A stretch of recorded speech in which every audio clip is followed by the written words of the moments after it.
Hello friends, अस्सलाम वालेकुम। Welcome back to my YouTube channel. तो आज मैं आपके लिए लेके आया हूँ पाकिस्तान के बहुत ही खूबसूरत गांव की वीडियो। इस वीडियो में मैं आपको दिखाऊंगा कि पाकिस्तान के देहात में शादी कैसे की जाती है, इनकी क्या रस्म व रिवाज होते हैं और ये खाने में क्या पेश करते हैं। तो हमारे सफ़र का आगाज़ हुआ इकबाल के खूबसूरत से शहर सियालकोट से। अभी हम समबड़ियाल पहुँचे ही थे कि शोर मचाते हुए काले बादल आ गए, हर तरफ अंधेरा छा गया और तेज बारिश बरसना शुरू हो गई। मौसम तो पहले ही ठंडा था, लेकिन इस बारिश ने इस मौसम को और भी ठंडा कर दिया। बारिश की शिद्दत इतनी थी, कुछ देर के लिए तो ऐसा महसूस हुआ कि जैसे सारी जिंदगी की बारिश आज ही बरस जाएगी। यहाँ तक कि पंजाब का जिला मियांवाली आ गया, लेकिन बारिश ने भी हमारा साथ अभी तक नहीं छोड़ा था। ये है मियांवाली के करीब एक खूबसूरत सा गाँव जिसको चिकड़ाला कहा जाता है। चिकड़ाला मियांवाली शहर से तकरीबन 40 किलोमीटर और नमल यूनिवर्सिटी से तकरीबन 9 किलोमीटर पर वाक़या एक खूबसूरत सा देहात है। और ये देहात सियालकोट से तकरीबन 340 किलोमीटर की दूरी पर है। चिकड़ाले हम पहुँचे तो वहाँ पे गुलाब की पत्तियों और मालाओं से बहुत ही खूबसूरत अंदाज में हमारा इस्तकबाल किया गया। इस मंजर की वीडियो मैं नहीं बना सका क्योंकि वहाँ पर खवातीन भी मौजूद थी। रिश्तेदारों से मिलने और उनके पास कुछ देर बैठने के बाद मैं आ गया बाहर और इस खूबसूरत से देहात को कैमरे की आंख में महफूज करने में मसरूफ हो गया।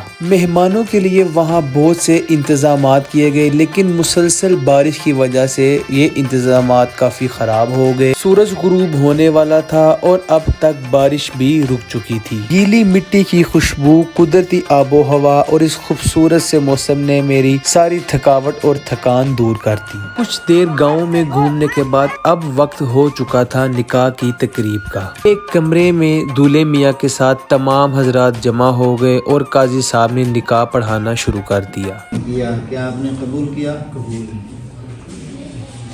बारकल्लाहु फीकुमा, सब पढ़ो। बारकल्लाहु फीकुमा व जमअल्लाहु बैनकुमा फिल दारैन। दूसरी तरफ गर्मा गर्म खाने और ये बड़ी बड़ी सी हाथ की रोटियां तैयार हो रही थी। निकाह के बाद सब ने दूल्हे को मुबारकबाद पेश की और खाने के लिए टेबल पे बैठ गए। खाने में बहुत ही लजीज बीफ पुलाव, बीफ कोरमा और चिकन का कोरमा सर्व किया गया और यूं खाना खाने के बाद खैर व आफियत से रुखसती हो गई।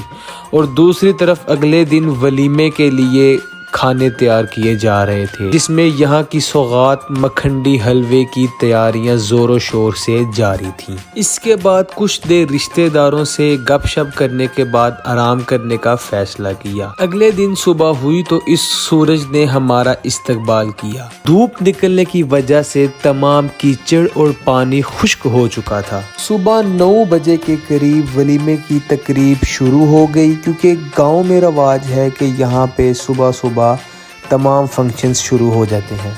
हम सब ने भी वलीमे की तकरीब के लिए कपड़े तब्दील किए और जल्दी जल्दी वलीमे में शामिल हो गए। आज का दिन बहुत ही खूबसूरत दिन था, क्योंकि धूप निकली हुई थी और जानवर अपना चारा चार रहे थे और सब लोग अपने कामों में मसरूफ थे। और दूसरी तरफ वलीमे के मेहमानों के लिए गर्मा गर्म मजेदार से खाने तैयार हो रहे थे, इसमें यहाँ का बहुत ही लजीज मखंडी हलवा भी शामिल था। और सबसे मजे की बात ये कि जो ये खाने तैयार किए जा रहे थे, ये इनके घर के अपने जानवरों का गोश्त था। हर चीज जहाँ पर खालिस है, जो आपके जायके को 4 चांद लगा देती है। वलीमे में कुछ देर शामिल होने के बाद अब बारी आ जाती है खाना खाने की। खाने में बीफ पुलाव, बड़े पाए, चिकन कोरमा और यहाँ का स्पेशल मखंडी हलवा और मज़ेदार सी हाथ की बड़ी बड़ी रोटियां शामिल थीं। खाना बहुत ही लाजवाब था, हर चीज़ का एक अपना ही जायका था।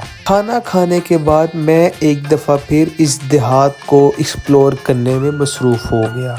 यहाँ के लोग अभी भी बहुत सादा जिंदगी गुजार रहे हैं। इनके बड़ों में से बहुत से अभी भी ऐसे लोग हैं जिनका अभी तक सोशल मीडिया से दूर दूर तक कोई ताल्लुक नहीं। गांव में बिजली और पानी की सहूलत मौजूद है, लेकिन गैस से अभी तक ये इलाका कासिर है। यहाँ के बच्चों और माहौल को देख के ऐसा महसूस होता है जैसे आप कहीं पुराने वक्तों में चले गए हों। वक्त के साथ साथ बहुत से लोगों لوگوں نے اپنے گھروں کو بھی تبدیل کر کے نیا بنا لیا ہے، لیکن ان گھروں میں کچھ مقامات ایسے چھوڑ دیے ہیں جو ان کے آباء و اجداد کے وقت کے بنے ہوئے ہیں۔ گاؤں میں تقریباً ہر گھر والوں نے مختلف نسل کے کتے پال رکھے ہیں جو ان کی حفاظت کرتے ہیں۔ دن میں یہ ان کو باندھ دیتے ہیں اور رات کو ان کو کھول دیا جاتا ہے، جو ساری رات اس گھر کی چاروں طرف رکھوالی کرتے ہیں تاکہ کوئی بھی ڈاکو یا غیر متعلقہ افراد گھر کی طرف آئے تو فوراً یہ بھونک کے گھر والوں کو الرٹ کر دیتے ہیں۔ گاؤں میں سرائیکی زبان بولی جاتی ہے۔ اگر آپ کو پنجابی آتی ہے تو آپ اس سرائیکی زبان کے کچھ الفاظ سمجھ جائیں گے۔ اگر آپ کو پنجابی نہیں آتی تو یہ زبان سمجھنا آپ کے لیے بہت مشکل ہے۔ لوگوں نے گھروں میں ٹریکٹرز رکھے ہوئے ہیں جو اپنی زمین پہ کاشتکاری یا ہل چلانے کے کام آتے ہیں۔ یہ علاقہ گرمیوں میں گرم اور سردیوں میں خوب سرد ہو جاتا ہے۔ ہر گھر میں آپ کو بیل، گائے، بکری، بھیڑیں اور مرغیاں وغیرہ لازمی نظر آئیں گی۔ شادی کی بات کریں تو شادی میرے کزن کی تھی۔ یہاں پہ بہت سی شادیاں دھوم دھام سے کی جاتی ہیں، جس میں سرائیکی گانوں پہ رقص بھی کیا جاتا ہے اور سرائیکی جھومر ڈالا جاتا ہے۔ اس شادی کی رسومات کو اس لیے تھوڑا سادگی سے کیا گیا کیونکہ حال ہی میں ان کے بہت ہی قریبی عزیز کا انتقال ہوا تھا۔ یہاں کی رسومات ہمارے شہر کی رسومات سے تھوڑی مختلف ہیں۔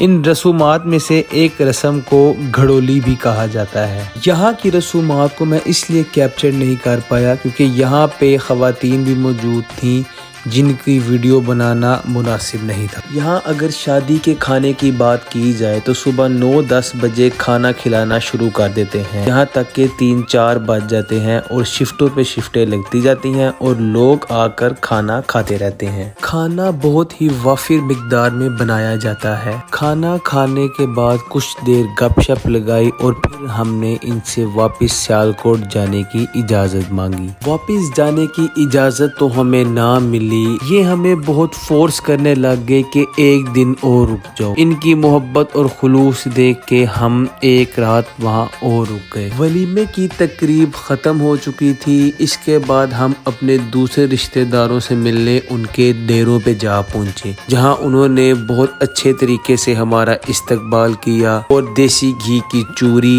دیسی انڈے اور ہمیں دودھ پیش کیا گیا۔ تمام رشتہ داروں سے ملنے کے بعد ہم کچھ دیر سو گئے اور صبح اٹھ کے ہم نے سیالکوٹ کی طرف اپنا سفر شروع کر دیا۔